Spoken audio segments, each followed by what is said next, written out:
Hi everybody, my name is Jason. I'm Caden. I'm Jaden. I'm Nicole. I'm Eli. And we are the Yahuwah and the Torah YouTube channel. And we're also on Rumble, we're also on Odyssey. We also are at the yahuwandthetorah.net website where you can find all sorts of great publications. You can find all sorts of freebie stuff that are always there. It's always free because we have been given freely by our Creator, and so we want to give back to everybody freely as well. And we hope that you guys are having a wonderful week, and that you had a wonderful week, and that you are resting on a Shabbat. Today is the day that our Creator has made a mark of the covenant, that we are in covenant with Him, is that we are keeping the Shabbat. And for those who join us now and in the future, we love you all, we appreciate you all, and let us begin with a word of prayer. All right, take it away, Cade. Praise Father, I thank you for this day. I thank you for blessing us. Thank you for bringing us all back together as a family, letting this family be one, united in you, letting us all be of one mind in the Messiah, letting us be one mind in the Torah. I ask that today is blessed, that we read what you want us to read, that your will is done for all of us, and that we learn what you have set out before us today. We thank you for everything. We thank you for the Shabbat, and we thank you for all your glory, all your servants, all of your people. Thank you for this family in Yeshua's name. Amen. All right. Jade, will you bring us into the Shema, please? Yep. Whoa, sorry, I probably made a huge sound to everybody out there. Sorry, re-putting you on the stand here. All right. And this is the command. Oh, sorry, I'm on the wrong verse. Well, you better not start on the wrong verse. Yeah, All right, Hear, O Yisrael, Yahuwah Elohim, Yahuwah is one, and you shall love Yahuwah your Elohim with all your heart, and with all your being, and with all your might. And these words which I am commanding you today shall be in your heart, and you shall impress them upon your children, and shall speak of them when you sit in your house, and when you walk by the way, when you lie down, and when you rise up. And shall bind them as a sign on your hand, and they shall be frontlets as between your eyes. You shall write them on your doorposts of your house and on your gates. All right. And so that is the Shema. And you know, we have one thing that we never ever have an end of is the competitive nature of the Christians that are always on the YouTube channels, that are always saying that the laws of our Creator have been done away with, and they will quote Paul until they are blue in the face. I was just dealing with another couple of Christians this morning, and it's extremely confusing in the scriptures. And one of the things he said was, oh, there's only two commandments. And he's quoting from Messiah Yahushua, who says that there's two of the greatest commandments. And one of them is to love our Elohim, who you guys would call God, with all our heart, with all our mind, and with all our soul. And the second is to love our neighbor as ourselves. Now, what I was explaining to him is let's really be truthful amongst ourselves, and let's really talk about what loving somebody with all their heart, mind, and soul is all about. And if you think you can love somebody or your spouse or your kids, if you get home every single night and you're drinking and you're beating your wife and your kids, you're not going to be able to be the guy that says, hey, you know what? I love my family with all my heart, with all my mind, and with all my soul. Because if you did, then you wouldn't go out and get drunk and you wouldn't go beat your family every single night. Now, it's the same way if we are living in sin. Because when we are living in sin, we are beating our Melchizedek priest, because he's come and he did it, and he died for us. He died on the stake so that we have an advocate, that we are able to be free from the sin of breaking the Torah, the curse of breaking the Torah. Now, when we continue on in sin, it would just be like drinking every single night and going home and beating your family every single night, and then waking up every single morning going, you know what, family? I love you guys with all my heart, with all my mind, and all my soul. I hope you guys are realizing it. The actions of what we are doing is our base of our love. And if we are violating the laws, statutes, and commandments of our Creator, and we say that is love, we are lying to ourselves. We are deceiving ourselves. There's absolutely no way that you can beat your family every night and then wake up every single day and say, you know what, I love you. They're going to look at you with a strange look in your eyes and be fearing that time that you go out and go to get drunk and come back home and beat them again. We are beating our Messiah over and over and over, and we're taking the sacrifice that he did and we're making it null in our own lives, because what we are doing is we are continuing to live in sin. If you are not, and you have not hooked your star to our Creator and to his Son, then by default, your father is the devil. And if your father's the devil, you're going to be okay eating pork. You're going to be okay living in sin and doing evil things. But you cannot be deceptive to yourself and say that you love our Creator with all your heart, mind, and soul when you are continually in disobedience. It doesn't make any sense at all. And so these are these talks that we have with the Christians that happen day after day. It would happen more day after day if we were willing to engage them more. And we do engage them, but it gets kind of frustrating to it. And it's the vicious circle. And they all say the exact same thing. And that is what happens when you are in brainwashing. When you have been brainwashed, when you are not doing, there's a certain school is a kind of brainwashing. Learning things in school is a brainwashing. You repetitively say it over and over and over until that's all you know and that's all you believe. Being a Christian all my life, it was very, very clear once I actually started reading the scriptures by myself, and I wasn't a lazy slug like it had been all my life, that when you start reading these scriptures, the path to the kingdom is about obedience. The path of the kingdom is not grace, grace, grace. Although our Creator has a tremendous amount of grace and a tremendous amount of patience, but the grace is only going to go for so long. Eternity is a very, very long time. And sometimes we get a little bit confused, we get a little bit hopped up because it seems like weeks don't take forever, but our lifetime is only, we've been allotted 120 years to figure this path out. And when our Messiah says that most do not find the path to life, that should be very, very concerning to everybody out there. Matthew 7 very clearly says that many people say they know him, they cast out demons in his name, do all these things that you would think that the holier than thou people are going to make it. But then he says, I am going to tell them, I don't know you. Depart from me, you who work lawlessness. It's as simple as this. And lawlessness is a life without the Torah. There's only one place that we find what the Torah is, and that is in Genesis, Exodus, Leviticus, Numbers, and Deuteronomy. There's nothing else. The rest of these books all reiterate what the Torah is. Even the Besorah, the life and the deeds of our Messiah are reiterating the Torah. Our Messiah says that his will is the will of his Father. There's no other way to this kingdom and this kingdom road. And so we all must get very, very clear on what we are supposed to be doing, and it's not a lawless life. And so, Ms. Nicole, who do we have in the chat room? Let's say hi. First, I have to tell you, Zach Risey, he's in here. He says, basically, it's logical fallacy to believe we can love our God with all our heart, mind, and soul, but not keep his Torah. Yeah, absolutely. Yeah, that's why I try to reiterate the drunken husband that comes to his family, because you could say that example with literally everything that you do. And when you get up the next day and it's all another day and you have that opportunity to walk that walk or to do the right things, and we don't love whatever we say we are loving at all. Absolutely. All right, so we have Brother Glenn. All right. We have Don T. We have the Grandma. We have Jeannie Out of This World. Jeremy Pierce is here. Zach Risey, Rhiannon, and Joanna. And Damon. I saw David. Damon, yep. He's the next one on my list. Let's see, who else is here? Obi Lines, which I think is Bobby Z with Chris with the Bobby Z channel. I think he changed his name to Obi Lines. Oh, okay, Obi Lines. Okay, I think we Pretty think sure that's him. All right. Philly's here. Philly. Sylvia.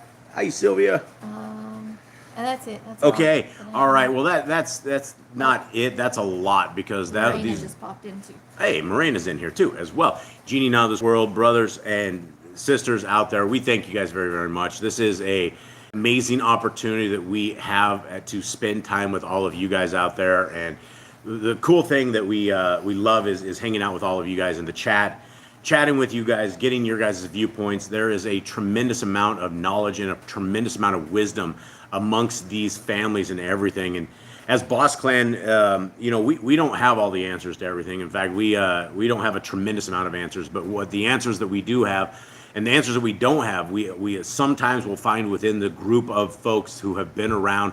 We have our wise old owls like Brother Glenn, who we just really, really appreciate. We have Grandma in here, the Grand. And, the gray hair on the folks is a sign of wisdom. It is a sign that it's a good thing. And we are so grateful to be around everyone and have this family and just to be a part of all you guys out there. And Sylvia, much love to you, dear sis. I see you in there. And Yeah, much love to all of you guys out there.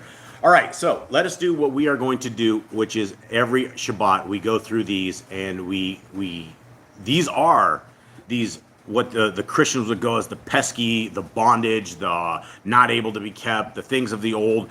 These are the laws, statutes, and commandments. These are the things that we try to tell people daily, that these are the greatest things since chopped Swiss cheese, right? It's the greatest thing since figuring out how to boil an egg. It's just the greatest things in life that we can ever come across. And when we forsake them, when we don't want them, and when we decide they're not for us, then that is part of that. Do we love our Creator with all our heart, mind, and soul? And like Zach says, it's fallacy. It's impossible to love something when you are going against it constantly. When you are, by showing that your own fruits are not loving something, that is what it is. And Messiah says that there's an axe laid to the bottom of every tree that does not produce good fruit. And we need to produce good fruit. And you're not going to be able to produce good fruit as if you don't know the Torah. And if you do know the Torah, you don't apply it to your life. That's what this is all about. The Torah will teach us that we need to love our neighbor, that we need to love our Creator, that we need to love goodness and righteousness. We need to be the people that don't have invalid weights and measurements. We're not out there looking for a hustle or for a scam or trying to pull off donation frauds all the time and do all this crazy stuff that it seems like everybody the people that hook their alignment to Torah, the first thing they do is they all start rolling out for 10% donations. Then they all end up fiending off of this money, and that is not what the Torah is about. The Torah is about a lifestyle of being holy. It is about aligning ourselves. And do we fall? Yeah, absolutely. We all fall. A lot of times we fall all the time. And Boss Clan falls. We do fall. But we need to pick ourselves up, and we need to realign ourselves with the Torah. And this is where grace comes in. Grace comes in, that we are not burning piles of rubbish right now because our Creator has said, I'm done with this. I'm done with you guys. You guys don't want to keep my law, statutes, and commandments. We have all fallen out of Babylon. We've all come out of Babylon.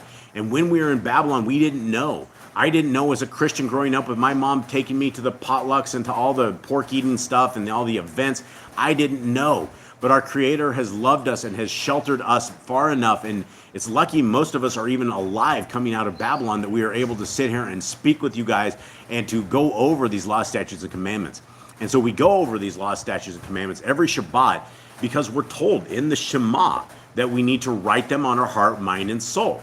And when you read the renewed covenant that you find in Hebrews 8, it is all talking about a world that we don't know yet. We don't know a world where everyone we know knows the Torah. And it says in the new covenant, in the renewed covenant, that everybody will know the Torah. You don't have to teach it to people anymore because they already know it.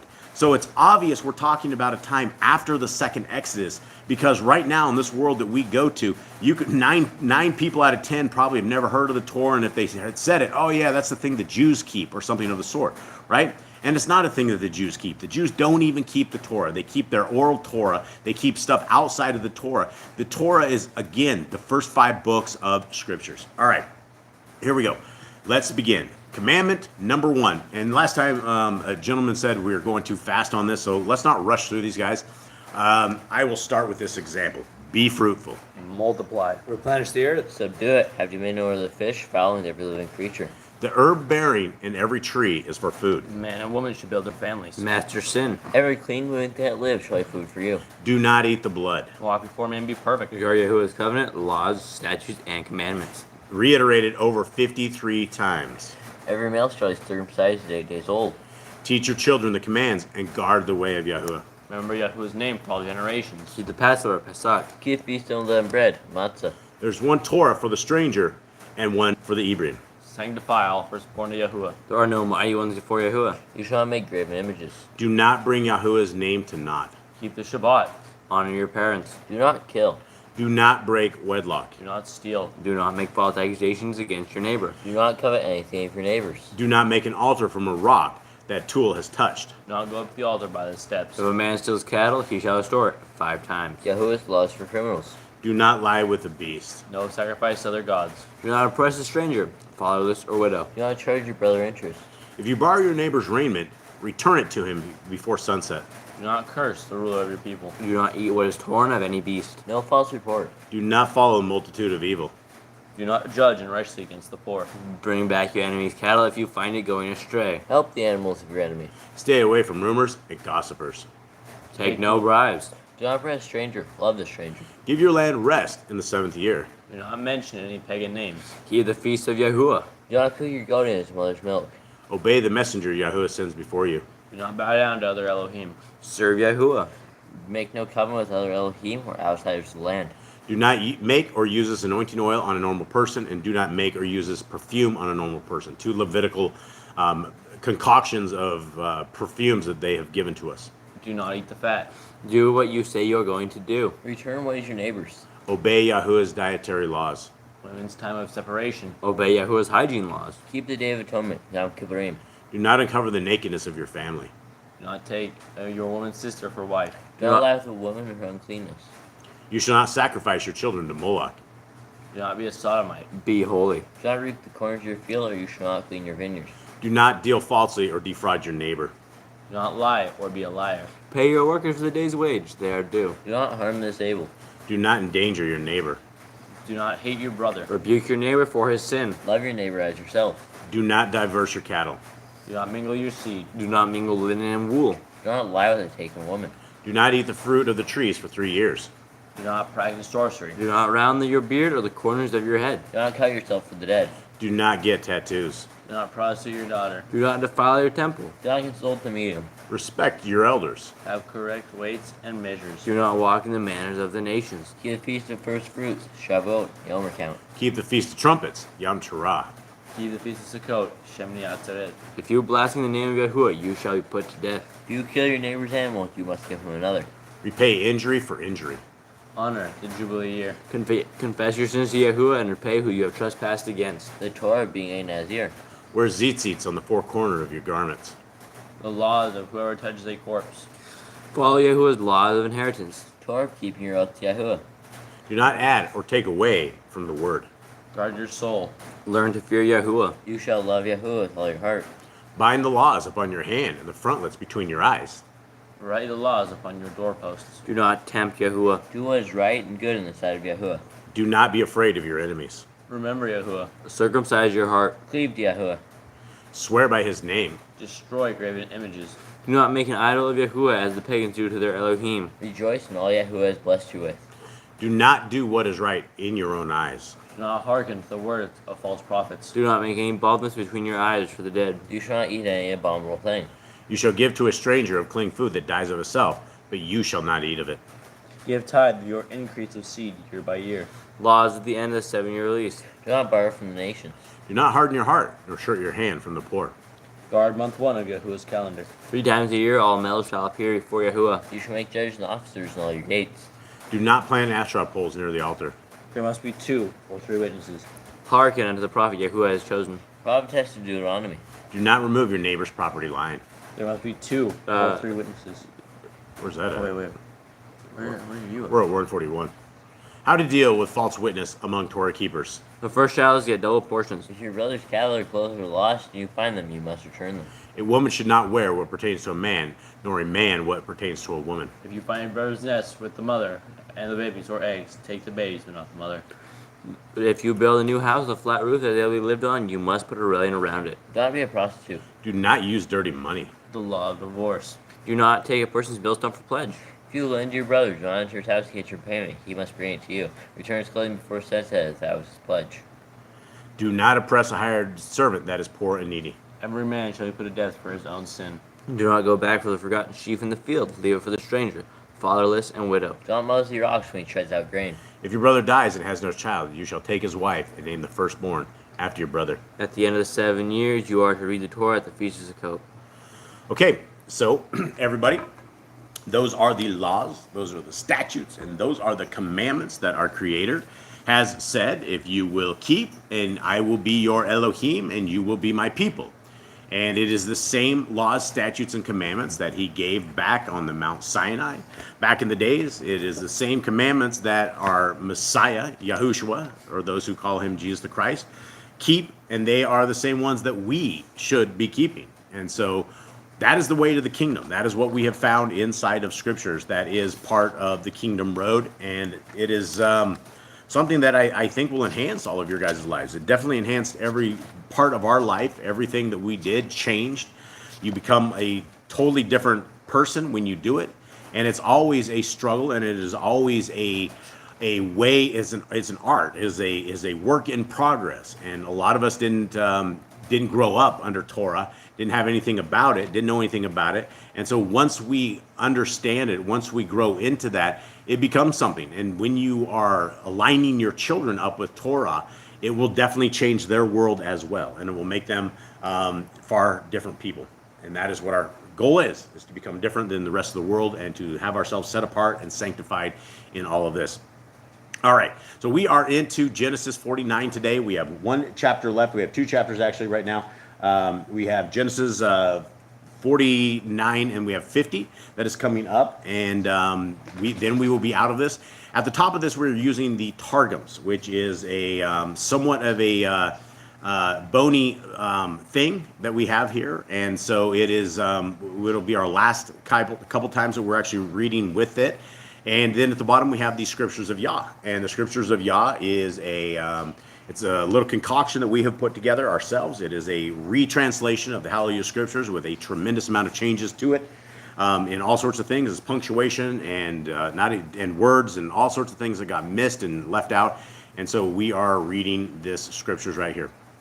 And the good news is, we're not going to be, hopefully, inside of under about, I would say, maybe 45 days or so, where there should be an application, an Android application that is going to be out.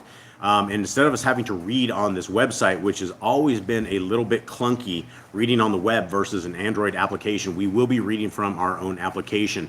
And this application is something so exciting that we are doing right now, that we're putting together. The coders are deep into this. We're trying to get the rest of the manuscript perfected. We still have about another 27 books that we still have to go through. So we still have a tremendous amount of work here from this family here to get these done. But once they are done, you will end up with the average 66 book version of the Hallelujah Scriptures. You'll also end up with another, I don't know, probably 27, 28 books, maybe more than that, of the Apocrypha, and books in the Apocrypha that we have never ever found in any one other collection that have everything all together like it does. And so we will have all of the books of Abraham, the writings of Abraham, which most people have never even heard of.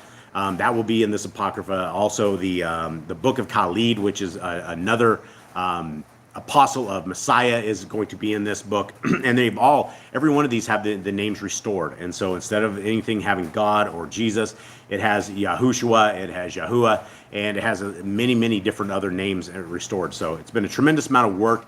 We are basically about a month or 2 months from a full solid year onto this particular project. And so this has taken us far longer than we ever thought it would take.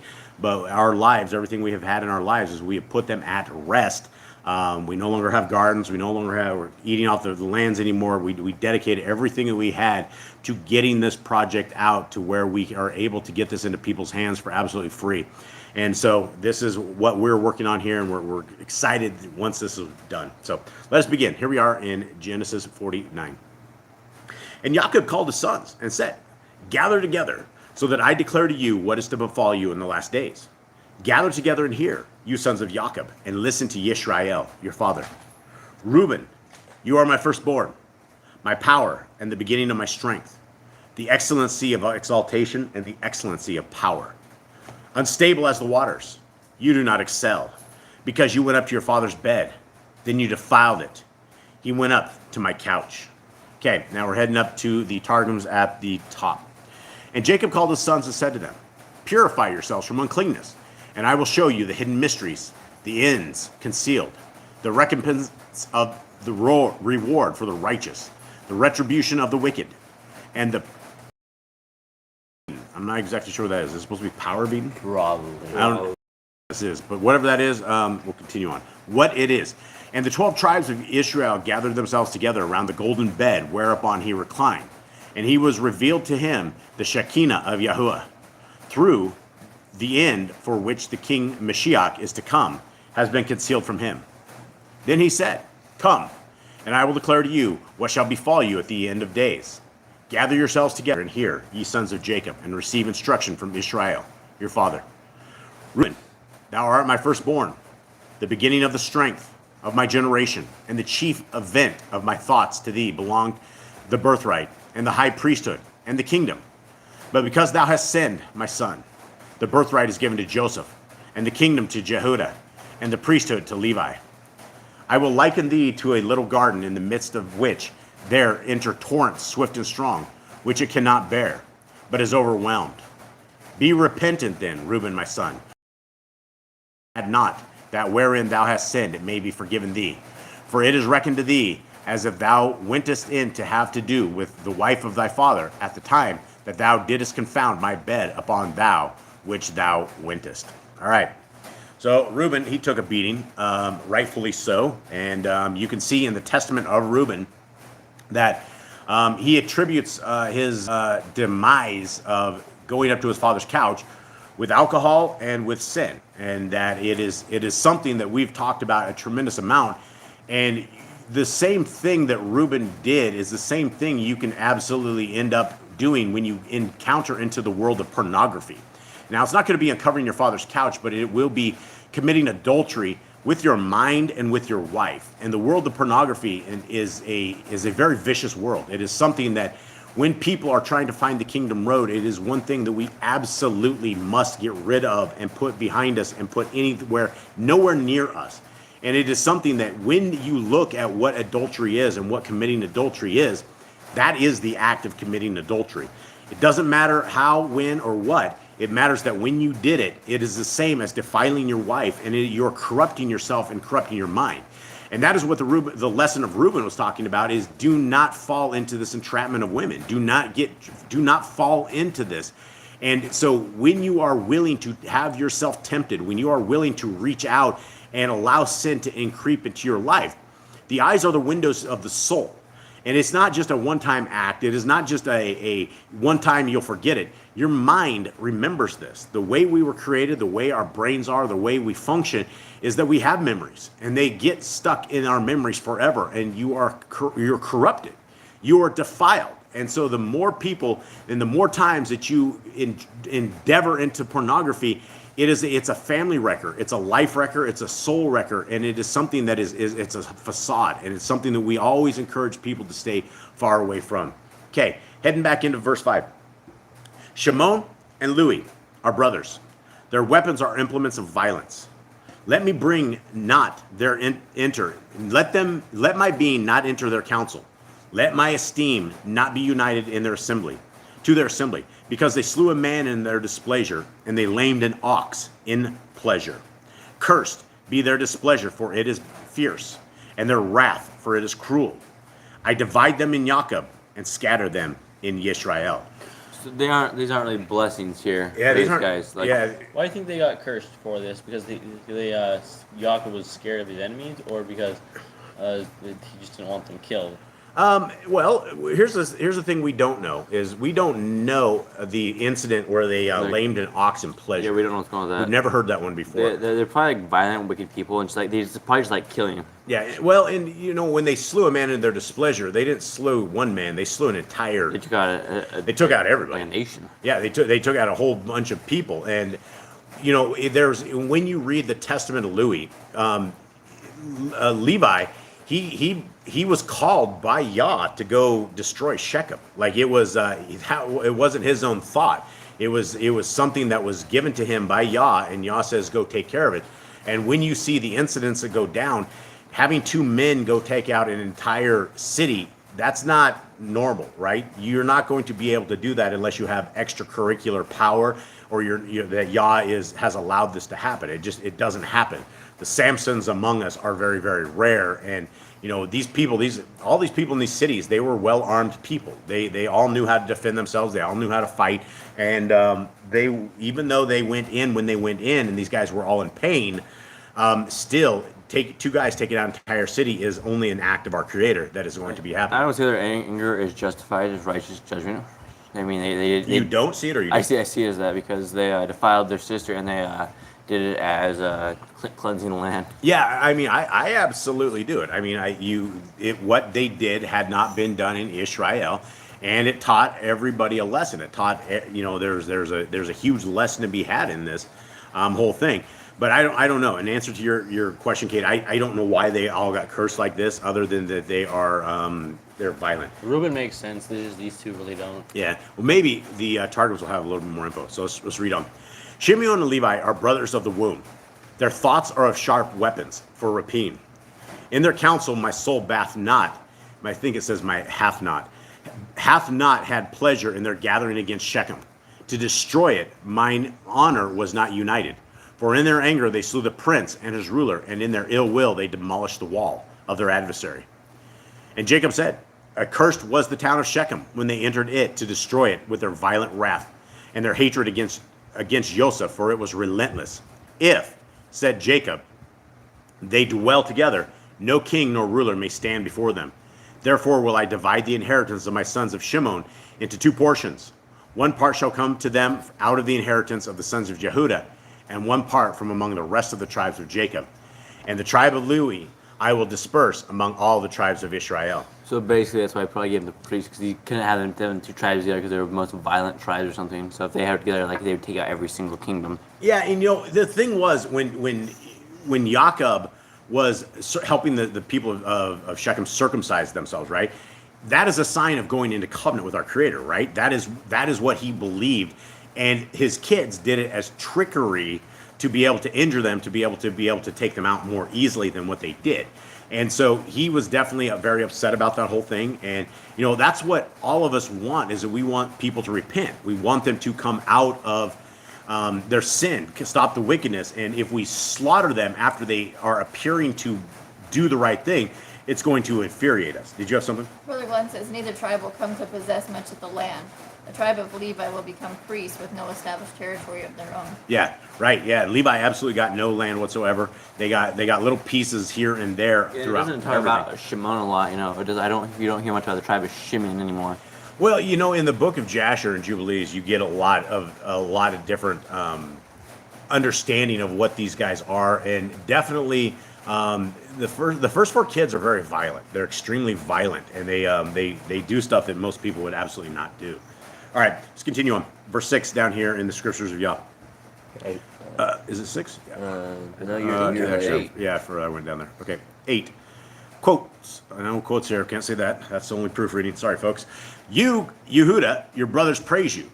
Your hand is on the neck of your enemies. Your father's children bow down before you. Yehuda is a lion's cub. For the prey you have gone up, my son. He bowed down. He crouched like a lion, and a lion who rouses him, and like a lion who rouses him. The scepter shall not turn from Yehuda, nor a lawgiver from beneath his feet, until Shiloh comes, and to him is the obedience of the peoples. Binding his donkey to the vine, his donkey's colt to the choice vine, he washed his garments in wine, and his robes in the blood of grapes. His eyes are darker than wine, and his teeth whiter than milk. Okay, I'm not exactly sure I'm not sure those are physical attributes, or maybe he's like giving an example. I don't think those are physical attributes. All right, here we go at the top. Did you have something? Brother Glenn on Judah. Judah's tribe will become great. The 4th son of Jacob will be the ancestor of most of Israel's kings and rulers. In fact, the kingship will remain with Judah forever.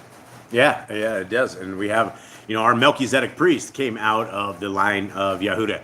And so it is, a lot of people don't realize that, you have the so-called Jews of today. And, the Jews of today you're only talking about one tribe. And the Jews of today are absolutely, without a shadow of a doubt, not Torah keepers. You can do a search on Google for abortion clinics in Israel, and there's some of them that even say they're open till 11 o'clock at night. And so you're not, whatever the people of the Jews are, of the tribe of Yehuda, they are not Yah's people. And so when you're talking about the different tribes, and when we're talking about the tribes of the future, there will be, we have no idea which tribes we all are from at all. And but the kingsmanship has come out of the line of Judah. And yeah, in fact, as you read through all the scriptures, all the kings mostly came out of Judah. When the houses were split up to the northern tribe and the southern tribes, it was all Judah. And that's again, that is the lineage of our Messiah. Emissary of Elohim is here. Hi. And he says, once Shechem came into the covenant, they were bound by Torah. Torah has certain penalties prescribed. what was done as an act of war against a princess. Yeah, right. And you know, that's why Jacob was really, really upset about that, right? And I mean, that is what, you know, Father Abraham was always setting up his tents and bringing people in and always trying to convince people of the right way.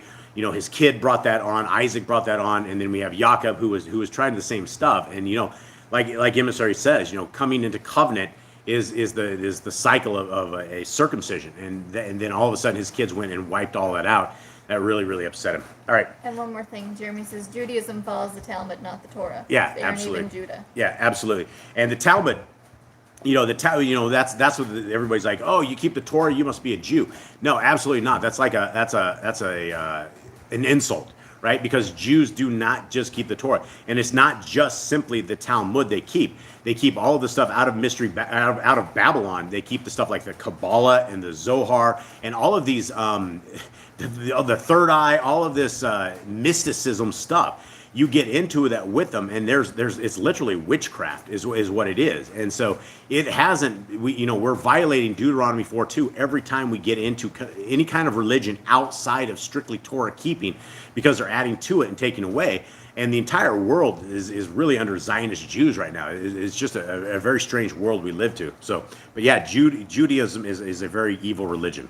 Very evil. Okay, now we're heading up to the top again at the Targums. Jehudah, thou didst make confession in the matter of Tamar. Therefore shall thy brethren confess thee, and shall be called Jehudim from thy name. Thy hand shall avenge thee of thy adversaries, in throwing arrows upon them when they turn their backs before thee. And the sons of thy father shall come before thee with salutations. I will liken thee, my son Jehudah, to a whelp, the young of a lion. For from the killing of Joseph, my son, thou didst uplift thy soul, and from the judgment of Tamar thou wast. He dwelleth quietly and in strength as a lion, an old lion, when he reposeth. Who may stir him up?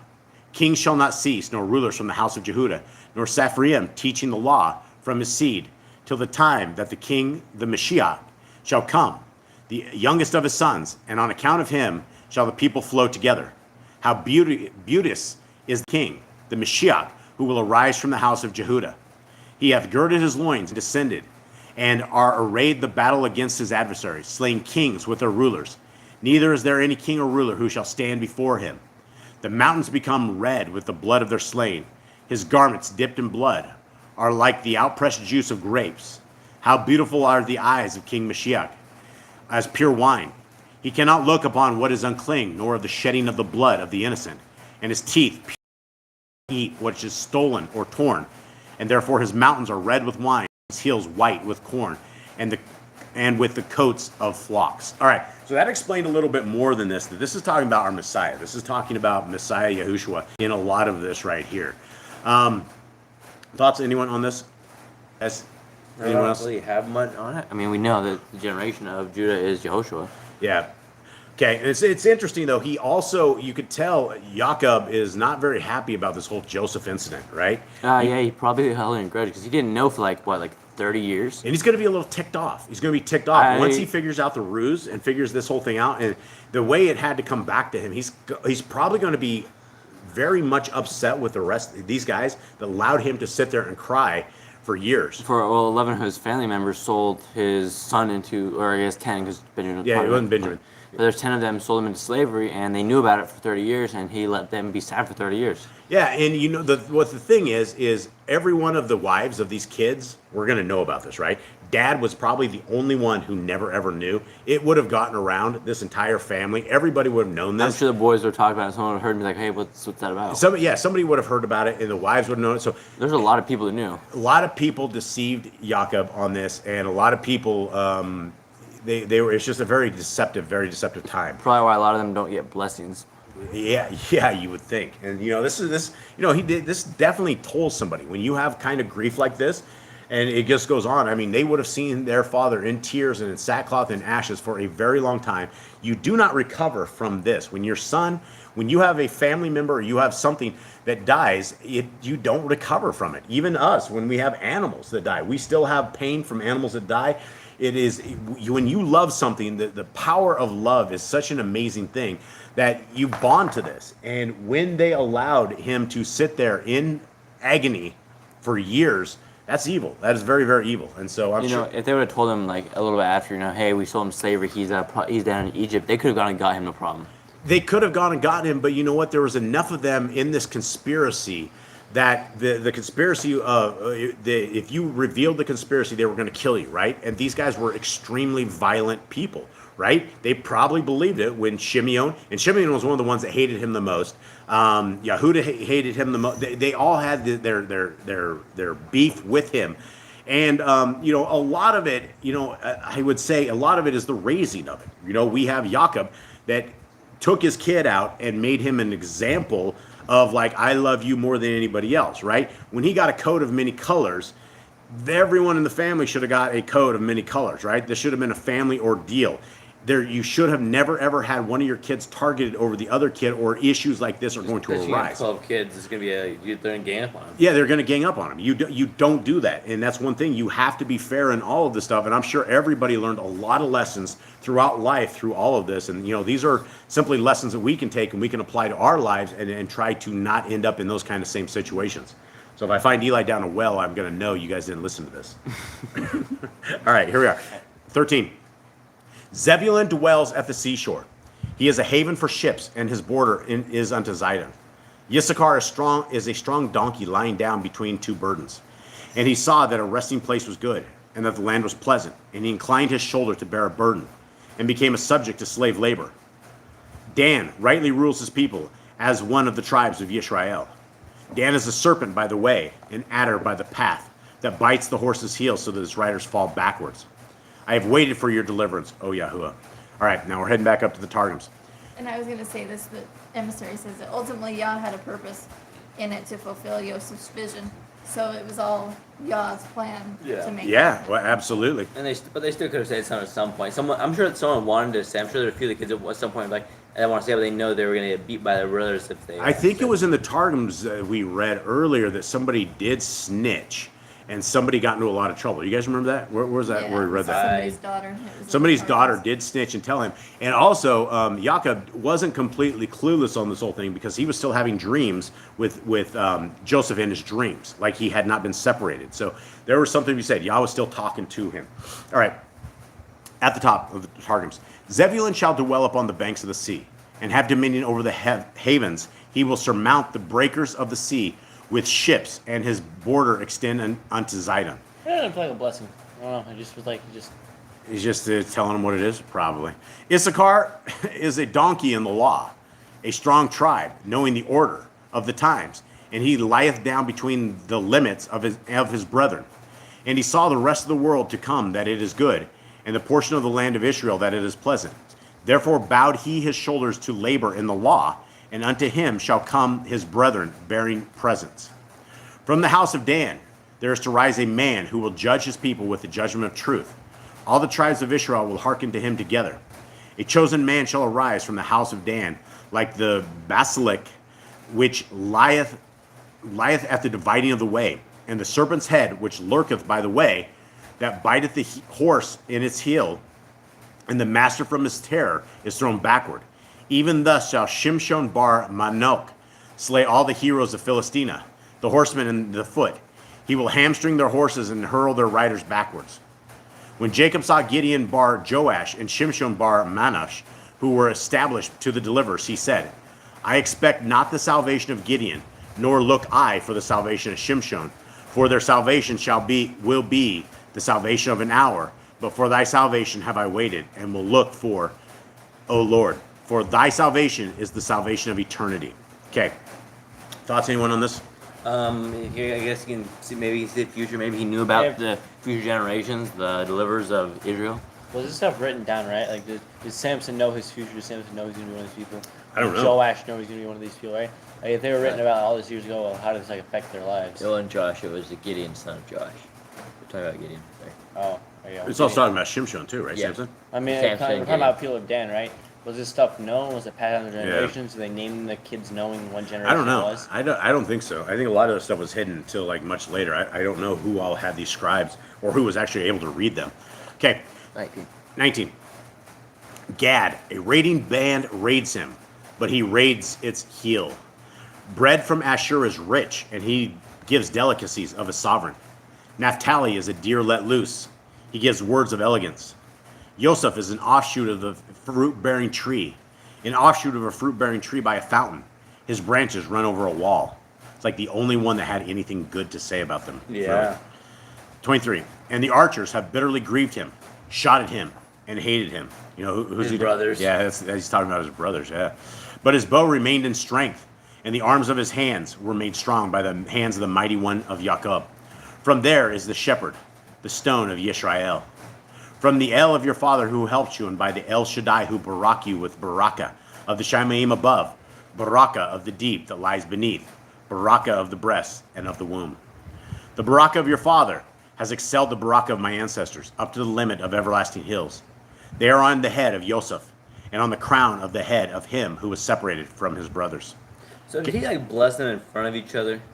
Are they all like getting blessings, or are they getting individually? Because It sounds like goes a back to- beating blessing Yeah, they ordeal. all walked away feeling real bad about this one. Yeah, they probably. yeah, I feel like this goes back to the whole code of many colors. Like, you know, he's getting all the blessings, they're all getting cursed. You know, there's another favoritism thing. Yeah, but after this isn't the code of many colors thing. That's long gone. These guys did their due, right? I mean, they Right. had a chance to be good. These guys did very, very evil, and they continued with that evil lie for many years. The I- beatings they took were very much justified. Yeah, I feel like they would though if they saw if they all got blessings in front of each other, they all like they all blessed when they're all standing together, they would have like hated Joseph a little more. I don't think so. Not at this point. Joseph saved them over and over and over. At this And point- Joseph was very powerful, right? At this point, they were scared of Joseph. He's Yeah. second to the king, right? If anything happened to Joseph, I'm pretty sure Pharaoh would Yeah. have had their heads. Yeah, exactly. And so it's a different story. Joseph is no longer the kid brother who had the dreams. He is now the guy that they get on their knees and face to on obeisance, right? He's the man. Okay, continuing on the Targums at the top. The tribe of Gad with the rest of the tribes will, armed, pass over the streams of Arnona and subdue before them the pillars of the earth. And armed will they return into their limits with much substance and dwell in peace beyond the passage of Jardina. For so will they choose, and it will be to them to receive their inheritance. Happy is Asher, whose fruitage is plenteous, and whose land aboundeth in balsams and costly perfumes. Naphtali is a swift messenger, like a hind that runneth on the tops of the mountains, bringing good tidings. He it was who announced that Joseph was living. He it was who hastened to go into Mitzrayim and bring the contract of the double field in which Esau had no portion. And when he shall open his mouth in the congregation of Israel to give praise, he shall be the chosen of all tongues. Joseph, my son, thou hast become great. Joseph, my son, thou hast become great and mighty. The end, determined, on thee was that thou shouldest be mighty, because thou didst subdue thy inclination in the matter of thy mistress and in the work of thy brethren. Thee will I liken to a vine planted by fountains of water, which sendeth forth her roots and overrunneth the ridges of stone, and covereth by her branches all unfruitful trees. Even so didst thou, my son Joseph, subject by thy wisdom and thy good works all the magicians of Mitzrayim. And when, celebrating thy praises, the daughters of princes walking on the high places cast before thee bracelets and chains of gold, that thou shouldest lift up thine eyes upon them. Thine eyes thou wouldest not lift up, one of them, to become guilty in the day of great judgment. And all the magicians of Mitzrayim were bitter and angry against him, and brought accusations against him before Pharaoh, expecting to bring him down from his honor. They spake against him with a slanderous tongue, which is severe as arrows. But he returned to abide in his early strength, and would not yield himself unto sin, and subdued his inclinations by the strong discipline he had received from Jacob, and thence became worthy of being a ruler, and of being joined in the engraving of the names upon the stones of Israel. From the word of Yahuwah shall be thy help, and he who is called the all-sufficient shall bless thee with the blessings which ascend with the dew of heaven from above, and with the good blessing of the fountains of the deep, which ascend and clothe the herbage from beneath. The breasts are blessed at which thou wast suckled, and the womb in which thou didst lie.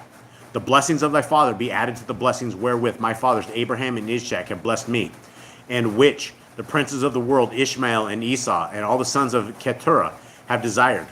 Let all these blessings be united, and form a diadem of majesty for the head of Joseph, and for the brow of the man who became chief and ruler in Mitzrayim, and the brightness of the glory of his brethren. All right. So there's a little bit different there than everybody else got. Let's see who Benjamin makes it. Benjamin is a wolf that tears In the morning he eats prey, and at night he divides the spoil. All these are the 12 tribes of Israel, and this is what their father spoke to them. And he baraked them. He baraked each one according to his own barakah. And he commanded them and said to them, I am to be gathered to my people. Bury me with my fathers in the cave that is in the field of Ephron, the Hittite, in the cave that is in the field of Machpelah, which is before Mamre, in the land of Canaan, which Abraham brought from the field of Ephron, the Hittite, as a possession for a burial site. There they buried Abraham and Sarah his wife. There they buried Yitzchak and Rivkah his wife. And there I buried Leah. The field purchased, and the cave which is in it, from the sons of Keth. And when Jacob ended commanding his sons, he drew his feet up into the bed, and breathed his last, and was gathered to his people. All right, now let's see what the Targum has at the top. Benjamin is a strong tribe, like the wolf, with his prey. In his land will dwell the Shekinah of Yahuwah of the world, and the house of the sanctuary be builded in his inheritance. In the morning will the priests offer the lamb continually until the 4th hour, and between the evenings the second lamb, and at eventide will they divide the residue remaining of the offering, and eat every man his portion. In the other version, in the Targums, it says, or in the Jerusalem Targum, it says, and our father Jacob called his sons and said to them, gather together, and I will teach yon the concealed end, the secret mysteries, the recompense of the reward for the just, and the punishment of the wicked, and the blessedness of Eden, what it is. And the 12 tribes of Jacob assembled and surrounded the golden bed whereupon our father Jacob lay, desiring that he should teach them. At the end, in benediction and consolation. Then was revealed to him the secret that had been hidden from him, and then was opened the door which had been shut to him. Our father Jacob turned therefore and blessed his sons, and every man according to his good did he bless him. When the 12 tribes of Jacob were assembled and surrounded the golden bed whereupon our father Jacob lay, they expected that he would make known to them the order of blessing and consolation, but they were hidden from him. Our father Jacob answered and said to them, from Abraham my fathers arose the profane Ishmael, and from all the sons of Keturah. And from Ishak my father arose the profane Esau, my brother. And I am afraid lest there should be among you a man whose heart is separated from his brethren to go and worship before strange idols. The 12 tribes of Jacob answered all together and said, hear us, Israel our father. Yahuwah, our Elohim is one Lord. And Jacob our father answered and said, may his great name be blessed forever and ever. And then it goes on to this, and It's basically just like repeating the entire it's thing. repeating the whole thing again. Yep. All right, so that is the end of that, guys. Actually, it's not. It's not the end of it? I think there's more at the bottom. All right, finish that. Where's it at here? After the- Yeah, so this one's actually repeating this whole thing, and this actual Targums is kind of sloppy. Yeah, they should like put it after each one. I'm not sure why they did it like this. Yeah, so we're skipping over the repeat here as Eli takes me to the end here. Yeah, it does look like it was all repeating here. It's all repeating. All right, anything going on in the chat, Mystical? The Grand just asked what's up with the golden bed. I don't know what's up with Golden Bed. I don't know. I mean, I would think he would have a bed made of gold. You know, they wouldn't be sleeping on the floor. You know, he's royal pretty much. He's like, He's the son yeah. of... I think he would have the best. You know, I think Joseph would give him everything best he could have for the rest of the end of his life. Probably, yeah. And one thing that I did miss earlier was from the Grand. She asked about Tamar. Where is it? Tamar and Judas. her twins. Why did he want to burn her on the stake if she wasn't a priest's daughter? Why did who want to burn her on the stake? Why did Yehuda want to have her burned unless they were the daughter of a priest? Because she committed adultery. So he thought she had sinned and committed adultery with another man because it was supposed to be Shelah, his last son's wife, because this was raised up his son in the name of his brothers. But he thought he committed adultery, but then he realized that he was going to commit adultery with her.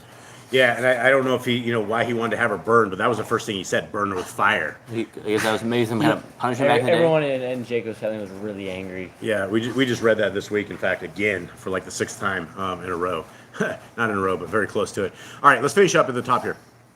All these tribes of Israel are 12. They are all righteous together, and this it is which their father spake to them and blessed them according to his blessing. Blessed be each man. And he commanded them and said to them, I am to be gathered to my people, bury me with my fathers in the cavern, which is in the field of Ephron, the Hittite, in the cave that is in the double field against Mamre, in the land of Canaan. For Abraham bought the field of Ephron, the Hittite, for an inheritance of burial. Then they buried Abraham and Sarah his wife. There they buried Ishak and Rivkah his wife, and there I buried Leah, the purchase of the field and the cave that is in it of the sons of Hittah. And Jacob ceased to command his sons, and he gathered up his feet into the midst of the bed, and expired, and was gathered unto his people.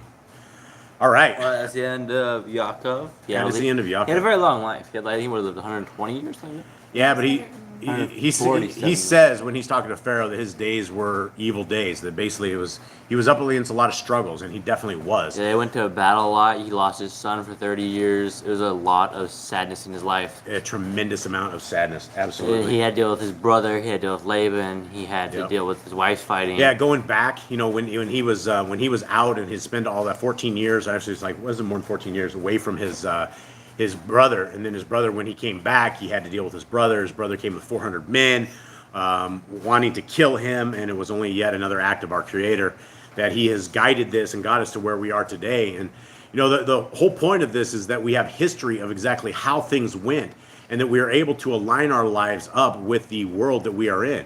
And the only way that we're ever going to be able to line our lives up is by reading the Torah, is by getting with our Creator. And there is a kingdom to come. Right? And there's a Messiah that is on his way. With the world in the shape that we are in right now, and the hoaxes and the great deception that is upon all of us, it is not going to be long, I don't believe, before Messiah is going to call us back to the second Exodus.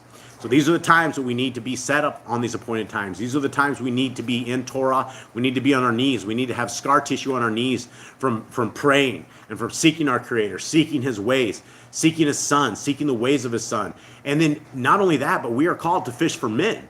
We are called to go out amongst all of us that are out there, and regardless if they snicker at you, regardless if you look like a religious zealot, this is the truth, and the truth will set you free. Many, many people were never, ever going to have another chance to hear Scriptures. They're never going to have it. They have all of these Christian religions, and you can find Christianity anywhere. You can find the broken doctrine anywhere. But when you are seeking the people and seeking the kingdom, there are still sleepers that will be found. And so we want to seek them. And so I would like to encourage all of you guys to never give up on these people that are out there. Always keep fishing for men. Always keep putting yourself out, because the kingdom is coming. Our Messiah is coming, and He is going to be here, and He will save us. So with that, guys, we love you guys very, very much. Jade, got the Aaronic blessing. If you will finish us off with the Aaronic blessing, please. And Yahuwah spoke unto Moshe, saying, on this wise you shall bless the son of Yashael, saying unto them, Yahuwah bless you and guard you. Yahuwah make His face shine upon you and be gracious unto you. Yahuwah lift up His countenance upon you and give you peace. And they shall put my name upon the children of Yashael, and I will bless them. Beautiful. All right, guys, so we're going to exit with this. If you guys have any kind of prayer requests, get them to us. We are happy to pray for you guys. Guys, always please keep us in prayer. We are always at battle against the devils and demons, just like you guys all are. So let's end this, and our dogs are going to get crazy, so my apologies now. They're already starting to wind up. Hit it.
right, our beautiful family, we love you guys very, very much. May Yahuwah bless you and keep you. May his light forever shine upon you. May the grace of his love forever be in part of your life. May the Torah always be in part of your life. And may Messiah Yahushua always be a part of you guys. We love you guys very, very much. Have a wonderful day. Shabbat shalom.